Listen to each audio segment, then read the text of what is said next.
guys are doing good today. You've probably already seen my apple butter video that I just put out not too long ago.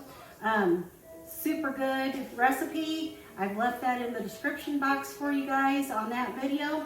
But as you know, I had a whole bunch of apples, and that means I had a whole bunch of leftover apple scraps, and we're going to use those up today.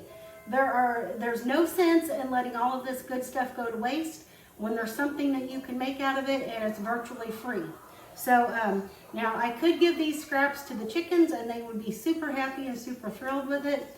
And we may have some left over to give to them, but we're going to take the bulk of these and we're going to make some homemade apple cider vinegar.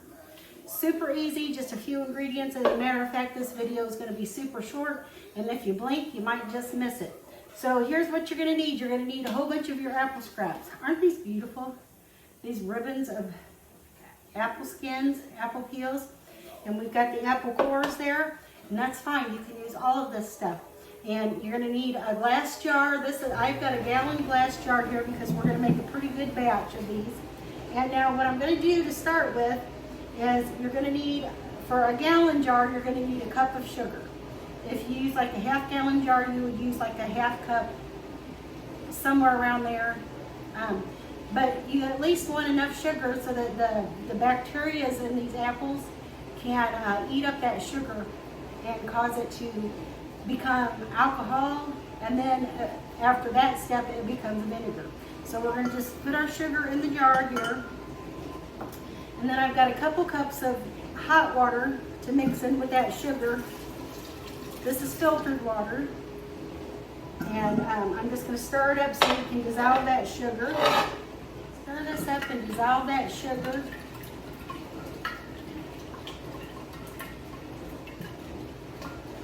And I don't even really think this gallon jar has a pretty wide mouth on it, so I don't even think I'm going to need a funnel or anything to put my apple peels and stuff in it.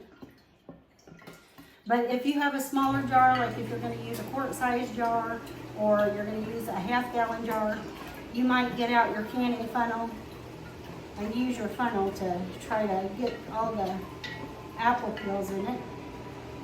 Okay, so that looks like it's pretty much dissolved. And we're going to go ahead and start putting in all of our peels, and look how long that is. Isn't that funny? So beautiful.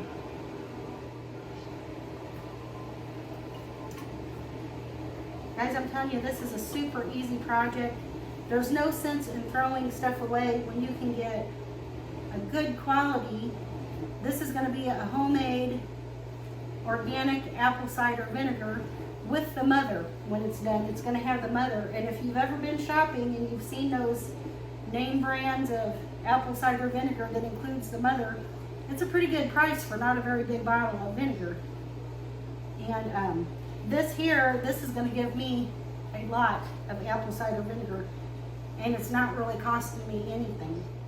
These are all scraps from the making the apple butter. I'm going to fill my jar about a little over half full maybe with these scraps, and I'm going to get my tamper and pounce those down just a little bit so they're a little more condensed. Just push them, mush them down in there just a little bit. And also that water and sugar that we put in at the beginning will help keep it from having like all sorts of air bubbles and stuff. I'm going to go ahead and put a little bit more of this stuff in there. And I might even get a quart jar started today too. Looks like I'm going to have enough scraps for that.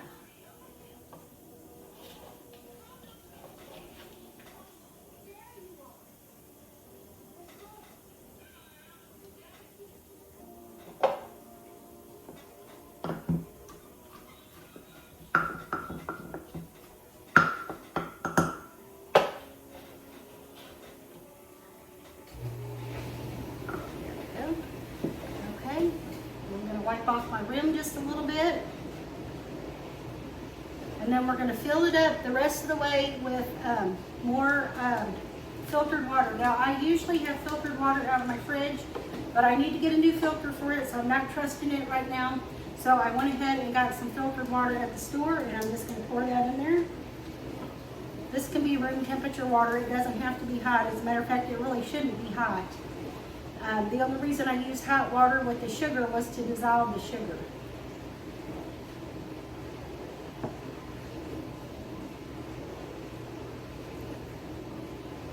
Okay, so we're just going to go ahead and